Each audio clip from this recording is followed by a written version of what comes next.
As we've seen, there have been hundreds of iterations of bringing Dracula to life, from both comic books to TV to screen, but there's never been a story about Dracula as scary as The Last Voyage of the Demeter.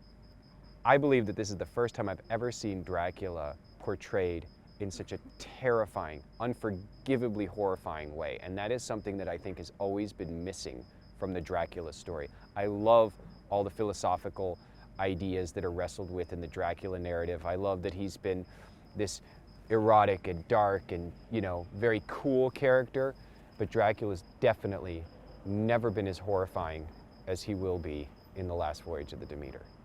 So you've never seen Dracula look like he does in this film. He looks like something out of your worst nightmare, something that's crawled out of the pits of hell, something that is the conjuring of an evil mind, and that is what Dracula is.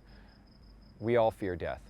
We all stare at our mortality, and it gives us all kinds of emotions, but what Dracula represents and the endless feasting upon human life to sustain his own immortality is just a horror that is almost inexplicable. And in this film, the first time that you catch a glimpse of Dracula, you're never going to forget it. It's something that is, I believe, going to live with audiences for a long time and haunt their nightmares.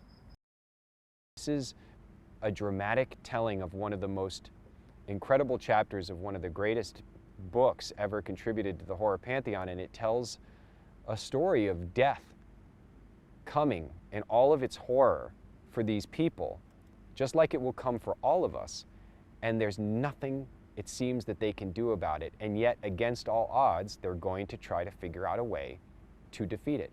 And death has never looked as terrifying, death has never looked as intimidating, death has never looked as dark as it does in the embodiment of Dracula that our incredible actor Javier and the amazing makeup team who put together his appearance have done to see him stalking towards both these poor characters and the audience themselves. Dracula is coming for you.